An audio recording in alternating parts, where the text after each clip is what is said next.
No matter where you go, remember the road that will lead you. Et voici le fromager.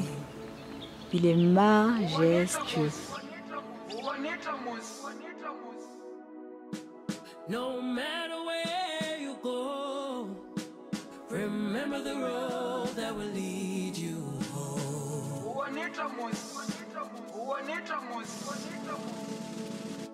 That will lead you home. Bonjour ma grande, aujourd'hui je te montre un arbre, je te présente un arbre emblématique ici en Afrique, le Ceiba pentadra, on l'appelle aussi le fromager. Le fromager qui appartient à la même famille que le baobab. Et dans cette famille, on va retrouver beaucoup de plantes de la douceur. Et c'est aussi le cas du fromager qu'on a ici juste derrière nous. Et voilà, toutes les parties de la plante servent en Afrique, toutes les parties. Que ce soit les feuilles, que ce soit les graines, que ce soit les fibres.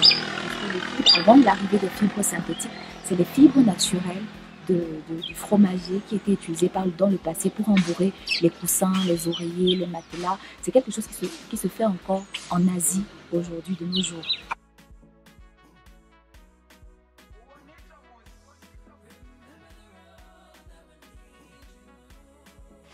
Après, je voulais aussi relever un fait important concernant l'utilisation des graines. Les graines dans le passé servaient à fabriquer une huile. Donc une huile qui est intéressante, qui est riche en acide oléique, qui peut en contenir jusqu'à 50%. Donc on va retrouver de l'acide palmitique dedans aussi, l'acide stéarique, l'acide linoléique.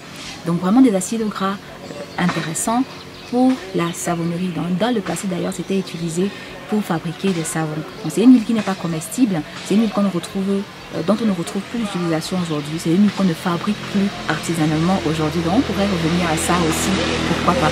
Après, ce qui est intéressant, ce que je voulais vraiment relever plus que tout, c'est l'utilisation de ces fibres. J'ai fait un constat depuis que je suis, que ce soit au Cameroun, que ce soit au Sénégal ou d'ailleurs, il y a plein de fromagers, parce qu'au Sénégal vraiment, il y a beaucoup plus de fromagers là-bas.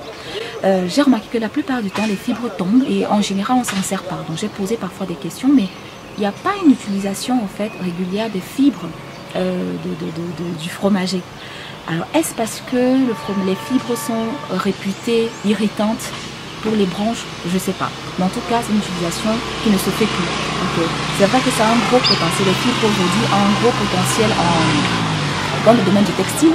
Donc si tu es créatrice dans le domaine du textile, du design textile, c'est peut-être que ça va t'intéresser, hein. Ça reste une alternative intéressante, pourquoi pas. Ça reste une ressource disponible aussi puisqu'on ne s'en sert pas finalement. Là c'est mouillé parce qu'il a plu dans la nuit. Donc je pourrais pas exploiter ces fibres aussi. J'aurais bien aimé en récolter un petit peu.